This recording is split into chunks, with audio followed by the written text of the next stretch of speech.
name is Bada Akintunde Johnson. Akintunde Johnson is a compound name, so it's one name. I'm country manager for ViacomCBS Network Africa. Viacom is the parent company of the entertainment and media brands that you're quite familiar with, I imagine. The likes of MTV Base, BET, Comedy Central, MTV itself, and a couple other, iconic brands within that space, if I may say. So I will just get right to it. And then afterwards, maybe take a few questions before I hop off for a 12:30 call. I hope you guys don't mind looking at my face the whole time because I'm not sharing the presentation. I hope it's not such a bad sight.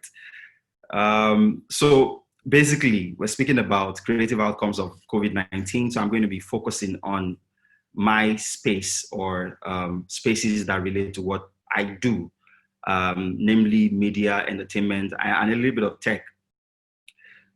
So as they say, necessity is the mother of invention, and there's no denying that our world has been hit massively by an existential challenge. And creatives, being the problem solvers that we are, have never been more important than now. A lot of creative or innovative responses have been recorded since December, much more since March, because obviously that's when COVID hit most other parts of the world. It was in China in December and some parts of Europe and America in early January, February, and then caught up with the rest of the world from like March. So I will highlight some of the key innovations that sort of caught my fancy and I thought I should share with you. But first, the background is that this problem in itself is a huge opportunity, like Roti quite rightly said. And as problem solvers, we have been trained to see opportunities within challenges. But why this particular unique problem, which using Roti's word, is unprecedented without a doubt. None of us has lived at a time like this in the past. And I believe they say in the last 100 years, I think since the Spanish flu, there hasn't been any pandemic of this scale that's pretty much shut down everything and has impacted our world and changed things maybe forever. So I think the problem in itself is a key ingredient for creatives to do their best work, because as problem solvers, it then means that, the society is looking at us to come up with some of the solutions to these problems. Closely related to that is that this scenario, this problem, has given us the opportunity and the unique, very unusual opportunity of recalibrating, just going back to drawing board, taking a deep breath, an opportunity we're not necessarily usually afforded because we usually work within tight deadlines. We have huge financial, pressures from a business standpoint. We must keep our businesses going. We must keep paying salaries. So we just keep going, creating magic within very short periods. And there hasn't been a real opportunity for us to sort of take a sit back, rest, and recalibrate, and pretty much press the reset button. And I think this period has given us that unique opportunity. The third thing that has happened within this period is that we have been forced to pivot, which means we've been forced to reposition, to reimagine these that we do, because this particular situation demands of us to be different, to be disruptive, because old ways no longer work. And so we've got to imagine new ways. So businesses are pivoting, creatives are pivoting. We're talking about the new normal, and everyone is just having to learn new ways to do stuff, and new ways to get results, new ways to engage, new ways to communicate, new ways to have conversations, and all the works. Another thing that I think is worth mentioning that has happened in this period is that creatives all over the world have been forced, or at the minimum were forced within the lockdown, to rest, and rest being such a key thing that we are denied time and again. A lot of people have even forgotten how to rest, such that when we went into lockdown, it seemed really, really strange. A lot of us struggled with this particular thing, but we had to learn because we're at home. Yes, our productive hours went up. We're doing a bit more work, but you could be on your bed and be working, and in between catch that 15-minute nap, get back to work. So we're a bit more relaxed, and when the brain is a lot relaxed, it has a greater chance of being more productive, more creative. And then, of course, for some of us, we just had a bit more time on our hands, especially those maybe in the film space and the broadcast space, where production has been impacted and people can't go to locations and have those large scale shoots going on. Producers, writers, all of those people have been shot at home and have used that time to create. And of course, as a result of that, there's greater creative output. In the broadcast or media space, there's been the resultant impact of greater audience sizes. So it's not all of the impact of COVID-19 that's been negative. There's been, some great positive ones. I've mentioned a few already, but this one stands out for me because with audiences held captive at home or shut at home, the numbers of viewers on all media platforms shot through the roof. For our channels, we recorded unprecedented growth numbers across the world. Even on digital and social media, the numbers of views shot through the roof. There was greater internet penetration because people wanted to be more connected, whether it was out of the necessity to entertain themselves within the period they were at home, not doing much, or it was out of the fear of missing out of important information relating to our continued existence. So people wanted to be in the loop of what was going on per time. So internet penetration grew in that time. Audience numbers grew across all media platforms. And so that put more eyeballs at the disposal of content creators.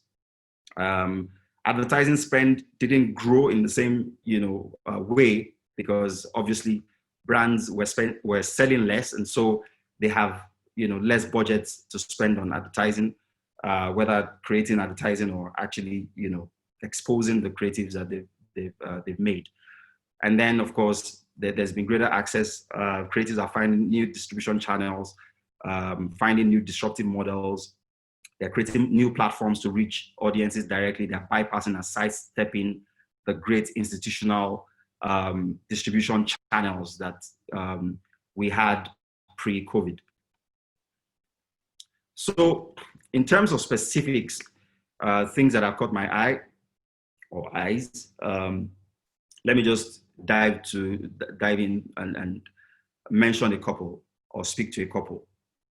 So I already spoke about the challenge with productions. Obviously, with COVID being very, very transmittable, it's been very difficult for producers, whether it's large scale or small scale productions, to go the normal or the usual way, go on location where obviously there must be interactions and whatnot.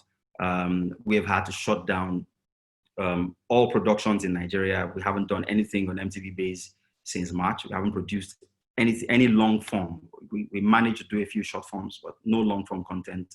Anything above 5 minutes, we're not producing. And even our biggest ever production on the African continent, a telenovela that was costing us about $3 million US. We had to shut it down after we had filmed 33 episodes, and we had a scare on location. So what that means is that in the last 4 or 5 months, most of the content that have been produced have been user-generated content.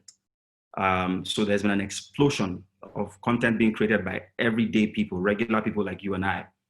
There's a greater appetite for people to consume those. So on YouTube, on social, people are not minding the video quality, which speaks back to what Nnamdi and Roti were talking about earlier. So amateur video consumption is defeating glossy pictures, and short forms are winning all round. And as far as production is concerned, those are like the major shifts that have happened. Those are like the new outcomes. There's been a lot more disruption along the distribution lines. If I'm moving too fast, please guys, let me know if there's anything that you, if there's anything you want me to speak to or elaborate more on. Please just ask in the comment section, and I can address it. So traditional content platforms are moving from distribution. So I spoke about production, the shifts, the changes, the new outcomes. So now to distribution. You have linear content platforms now moving towards streaming services, obviously, because there's been an explosion of streaming services, because it's direct to consumer. The Spotify's and Apple Music, iTunes of this world, Netflix, all of them have Amazon Prime, all of them have recorded exponential growth within this period. And what you find is that even traditional or linear content platforms are now selling their content to streaming platforms, because that's where the eyeballs are going. I think in March, Friends, that very title that is central, was purchased. The streaming rights were acquired by Warner Media for $425 million US. And that show has been running for about 16 years. In fact, the last episode was transmitted 16 years ago. And so if you can imagine how powerful content is, and how much longevity, great content can have.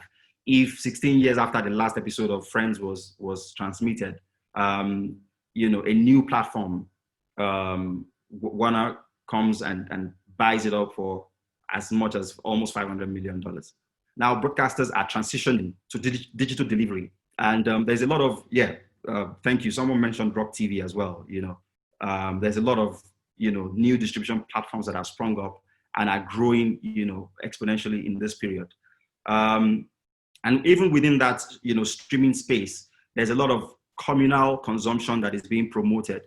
There is Netflix watching parties that is gaining grounds, because obviously people can't go sit in cinemas because it's not safe to do so, and cinemas are not even open.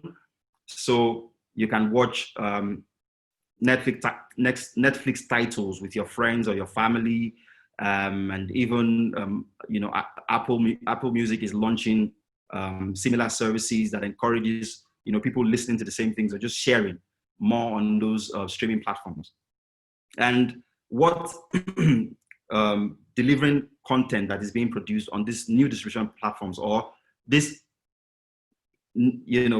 call them digital distribution platforms that have been around but are being used more now.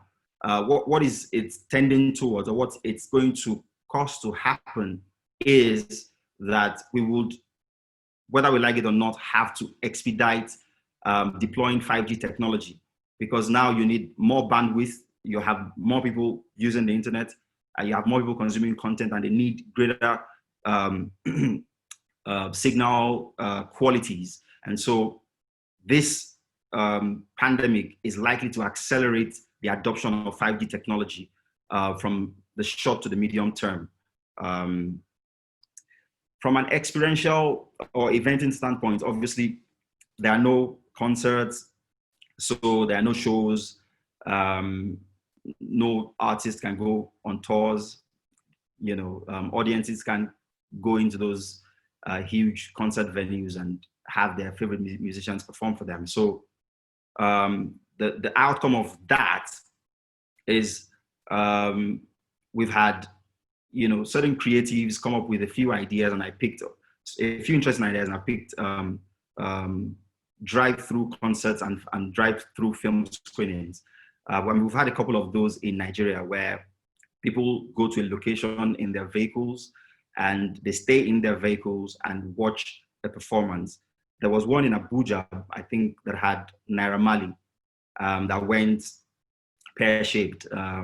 The people couldn't contain their excitement, or maybe it was just living through to the mantra of Malians not respecting rules. So people came out of their vehicles and started gathering together and dancing together like they were at a normal everyday concert. And because of that, there was a lot of noise about it in the media. The concert venue was shut down. There were talks of Naira Marley getting prosecuted, all of that. But I mean, the fact that that went bad doesn't mean that it's not a veritable opportunity for people in events, people in experiential, or people who create experiences, drive-through concerts or drive-through film screening are some of the most interesting, most innovative ideas that have come through this COVID period. And it's something definitely that we all have to sort of look at, because they may stay with us even after a vaccine is found. I imagine that, speaking for myself strictly, even if there was, a vaccine, 3 months, 6 months, after that, it will still be difficult to go into a packed place, because I mean, that there's a vaccine doesn't mean that, getting infected is anybody's, life goal or ambition. So what that means is that the trauma that, COVID-19 would have caused in our minds psychologically would mean that we're still not very receptive to the idea of packing, ourselves into concert venues or show venues. And these drive-through concerts can prove very key going forward. So as I speak about these things, if you've had experiences, or you think that there are ways we can maybe tweak some of these ideas locally, or you know of people that are doing stuff like this, you can just drop your comments and I'll read them. Ada Louise Egosi says, true, with some Rock TV, I already saw that. We haven't gone back to round off the film project. So we're filming the week. Oh, she's a filmmaker before the lockdown. Yeah, I already spoke to that. Okay. So I'll just move to other outcomes. Okay, some Ada Louise Agbosis also says Play Network have drive-throughs. Brilliant. So I think on the broadcast space, or in the broadcast space, those are like the major things that are happening now. An explosion of virtual concerts in Nigeria. I think in the first 2-3 weeks of lockdown, if you went on Instagram, the Instagram live icons were popping all over the place, because almost everyone became like a content creator, and the celebrities who had amassed prior to then quite a chunk of followers or following capitalized on that to partner with a few brands to do shows. Some of the more popular show formats here were like live concerts, people playing live music and having their fans tune in live. We did an Africa Day benefit concert, which is the biggest digital concert in the history of the continent. We had about 15 million people tune in and join on that experience. Internationally, you also have this Versus thing that is, I think, absolutely brilliant, where you pitch 2 artists. They could be from the same era or not. They could sing in the same genre, pitch them together, and basically just go through their music catalog. And that, for me, is one of the most innovative things that have happened virtually within this period. Ada also says comedy skits tripled. Absolutely. Comedy is big. It's a big content genre in Nigeria, and will continue to be big because we love to laugh. The likes of Mr. Macaroni, Lasisi Elenu and co have doubled, tripled their following in this period. So as I said, I mean, there's more audiences across different media platforms, and as a result, those who are producing great content are, getting the resultant impact from being able to grow their following standpoint. So I'll just touch on some of the things that also happened this period with some of the big media entities or innovators or media companies. Some of them have stepped up financially to provide assistance to the world. They're doing good in simple language. Google provided an ad grant to the WHO to the tune of 250 million. And also, they gave ad credits to small scale businesses in America. TikTok also committed $250 million to supporting healthcare workers, global organizations, educators. And then, whereas in other parts, they're following people, placing them on benefits and not paying salaries and all whatnot, in order to just mitigate the economic impact of COVID-19. The media industry stepped up big in America. Netflix gave $100 million fund for laid off production workers. Universal gave $150 million for employees and production staff as well, just to mitigate the impact in this period. So I thought to mention some of the things they've also done in that regard. And then on the journalism front, I picked out a few interesting stuff, a few interesting creative outcomes, or things that happened in that period, or in this period, that I felt were really, really brilliant. So the first one is automated journalism. So at the beginning of March, as this disease was, gripping European countries, a Swedish newspaper, Aftonbladet, I don't know if that's the correct pronunciation, they partnered with a startup called United Robots, and they assembled this automated system that helps reporters to monitor 21 different regions, to monitor what the health authorities were reporting from a COVID standpoint. So the journalists were able to access automated stories through a dedicated Slack channel. So Slack is a software. Some of you might already use it. It's like an app that's like your Microsoft Teams or your Zoom. So there's a channel on Slack where they dedicated, like a news channel. And then they would go there, they would have those automatically generated stories. They will go there, they'll tweak them, and then publish the final copy on a live feed that is dedicated to the coronavirus crisis. So people didn't have to go outside, reporters didn't have to go outside to go and gather news. They developed an automated system that does that and report and feeds it back to the journalist. And then the journalist will just edit it and then publish. And likewise, there's an agency called Radar, which acts as an automated newswire for media companies in the UK. So what they do is they publish daily updates on the spread of the virus for 150 areas. And Radar editor, a Radar editor tweeted on the 12th of March that the agency managed to generate 149 automated stories on COVID-19 only within an hour of the numbers being released. So from the numbers that are automatically being, released, these guys can sit in their homes and just generate stories, So automated journalism became a thing in Europe, and I thought that was quite interesting. Second idea I picked from journalism is the advanced data visualization idea, which I thought was absolutely brilliant. So what the Washington Post did was they published a data visualization that became so popular and so impactful. So instead of people just seeing pure stats, 2,000 new infections, 250 discharges and whatnot, what they did was they had visualizations for these things, like simulations that correspond to the numbers of the disease. So people could see all of the scenarios, actually visualized, and printed. They illustrate and the efficiency of each scenario.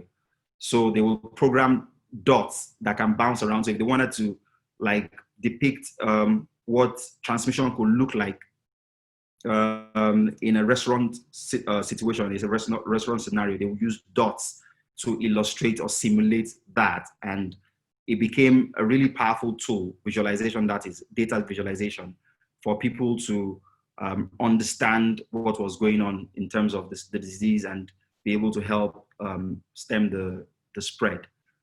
Automated fact checking is the third thing that I want to talk about, because with people consuming more information online, with everyone becoming a creator, becoming a news channel pretty much within that period, I think misinformation just blew up in our faces and was all over the place. There was a lot of false information being shared on a massive scale.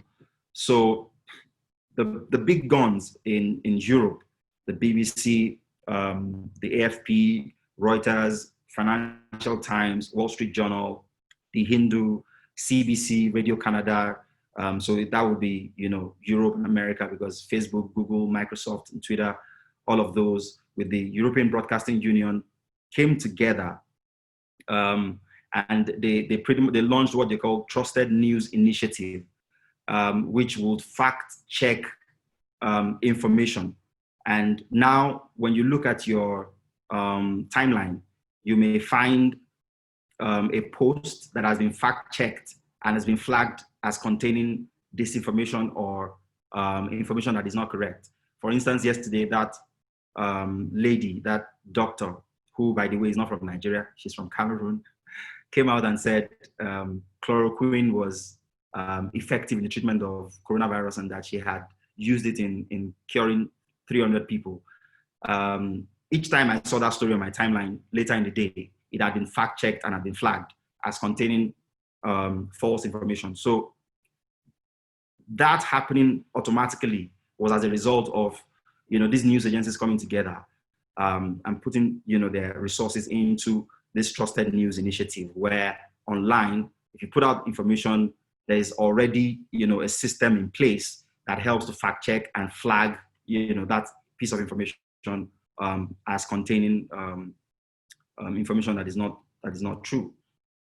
Other notable media innovations would be New York Times humanizing the numbers. So what they did was, instead of just reporting the raw statistics, they thought that it would be more impactful to publish the actual names and locations of the persons who were catching coronavirus. And I imagine that there would have been a lot of legal things that they needed to clear before they could do that, but they did that. So they didn't go with just facts. They published names and locations of people that were getting infected, and they had unprecedented numbers of people reading the actual newspapers or going on their online or digital platforms to read. I thought that was brilliant. In Brazil as well, their media, particularly a group called the RBS Solutions Group, they launched this initiative to supply the numbers that the government wasn't reporting. So the government was playing down the number. If you remember, the Brazilian president was making light almost of this coronavirus situation. He refused to wear a mask. He was borderline suggesting that it wasn't real until he caught it himself. So the group of journalists in Brazil came together and formed this partnership between the country's leading newspapers and websites, where they would collect data such as number of people infected and number of deaths, the actual numbers, not the falsified numbers that the government was reporting, and they would disseminate these actual numbers on a daily basis. And that became a thing. They called it solutions journalism. So the group, RBS group in Brazil, came up with solution journalism and has worked well in that part of the world. And finally, Wall Street Journal also came up with what they call interactive journalism. How does that work? So in the comment section of their site, they created like chat boxes where readers could ask questions, and based on the questions that they were getting, they would then write articles. So they were taking the lead from their readers. They call it interactive journalism. So what they did was to create this interactive format, because they thought that if you're a reader and you come to one of their articles, they should give you what you want, not what they think you should read. So, I mean, the question that they wanted to answer was, is the question that I have in my head going to be answered in this article? So they will take the question live, real time, and then they will develop an article for it. And that's what they did. And it proved very, very, successful. Before I close, I thought it was also important to mention a few things within the tech space, because tech and medicine are like front runners in this period when it comes to innovation. Tech has had to respond for all of us, finding convenient ways to do things. Like Roti said in his presentation, now we know because of Zoom that no matter how important the meeting is, it can be had online. We don't have to travel through traffic. We don't have to dress up wearing our expensive clothes to go and sit down in front of people and have those conversations. My company, for instance, ViacomCBS, has posted incredible, numbers in terms of profits since COVID. And what that has shown to the company is that productivity hasn't gone down.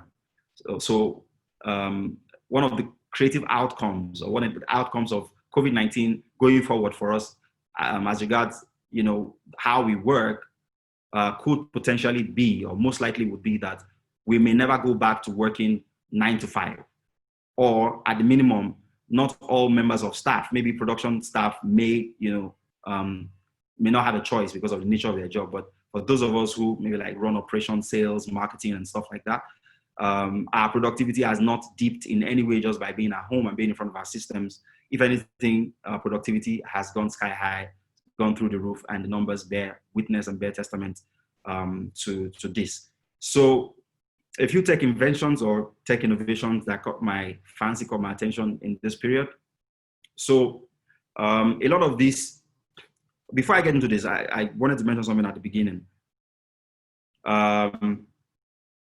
which is that whatever innovation we're speaking about now, or whatever it is that we're highlighting as the creative outcomes of the COVID era, I make bold to say that the best innovations of this period are yet to hit us. We haven't seen them yet, because a lot of the things that we're mentioning now were things that already existed that we didn't use much. For instance, Zoom. Zoom wasn't created because of COVID-19. It was there. We just started to use it more because we were forced to use it. So the real COVID-19 inspired innovations, we haven't seen yet, because you would agree with me, great things take time to build. And some of those, if not most of those things, are still in development. And from like 2021, that's when we'll really and truly begin to see how much COVID has helped or has had a positive impact in terms of driving innovation and getting creatives to become a lot more responsive to problems, and become a lot more imaginative and become a lot more daring in their inventions. So the tech innovations I picked out, there's something called the ImmunoTouch, or the Hygiene Smart Band. ImmunoTouch, like immune and touch, and then Hygiene Smart Band.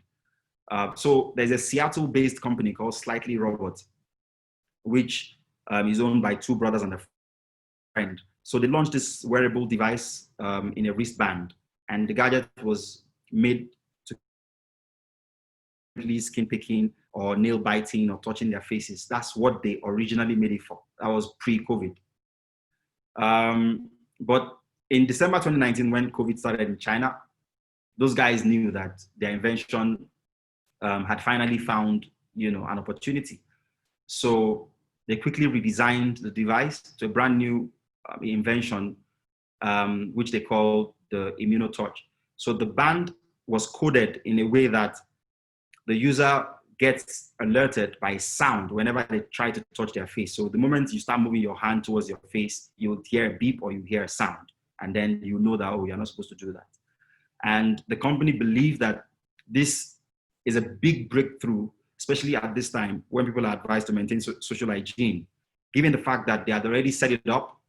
Shaping the device to fight COVID wasn't that much difficult. They only just had to tweak it a little bit. And I thought, that was brilliant. I don't know that there's anyone in Nigeria who uses it, but in the US, a lot of people do. The other innovation is in the area of e-commerce deliveries, where in China particularly, e-commerce companies out of Beijing particularly have been using drones to deliver orders in real quick time. So the company got all the necessary approvals. This company called JD.com, it's an e-commerce company.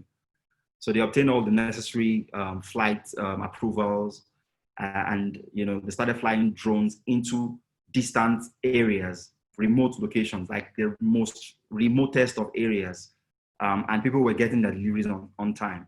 And that's something that you can imagine will catch on in the rest of the other parts of the world in no time, because it's a necessity, especially with traffic in most cities of the world, especially places like New York, Tokyo, Lagos, places like that. Drone delivery will become a thing in no time, but it's already a thing in China, pardon me. And then telemedicine also became a big thing in this period. And it's always been there, where people would, connect with their doctors on their mobile and have consultations. But during the lockdown, people in most countries obviously were confined to their homes. So they were advised to speak to their doctors over the phone and, of course, over the internet. So telemedicine greatly helped in this period for this already strained doctor community to not have to physically see every patient. Aside the risk of transmitting the virus, it helped them to more efficiently do their work, in that they could connect with people, just connect with patients by using their mobile phones, and then patients could pay them back using mobile payment apps. They could pay the consultation fees using payment apps. Of course, one key innovation in the space that sticks out or stands out has to be online learning. With institutions shut down, schools closed, kids needed to continue learning. So online learning platforms became more important than ever before. Again, of course, teachers needed to continue to make a living. So rather than have people redundant,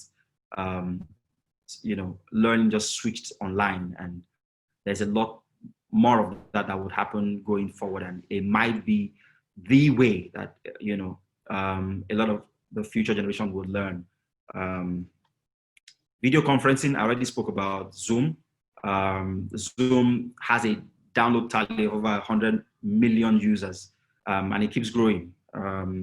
It's a US company, existed before, but now they have a more diverse user base, from kids to elders to doctors, musicians, corporates, teachers, businesses. Everyone uses Zoom and Zoom-like applications these days for communication, having meetings and whatnot. So those are the things that I think my time is fast spent. I've done like 30 minutes plus.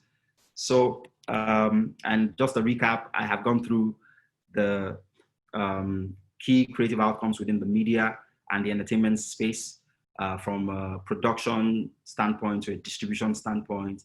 I also spoke about the creative outcomes in the experiential space, and how I thought that the drive-thrus were absolutely brilliant, whether for concerts or for film, or for film screening. Also ran through the other things I thought in this COVID era have defined the journalism space. Also ran through a few things from the tech space, as well as started from the standpoint of COVID lockdown and all of that, presenting a very unusual but much needed opportunity for creatives to solve problems, to recalibrate and pivot, to rest, to connect with greater audiences, and to create greater output, and to also disrupt distribution channels and find new ways to reach this growing audience numbers more directly, sidestepping and bypassing institutional distribution channels. I hope I haven't been speaking to myself the whole time. I hope you guys followed and learned, and maybe have questions you want to ask. Thank you.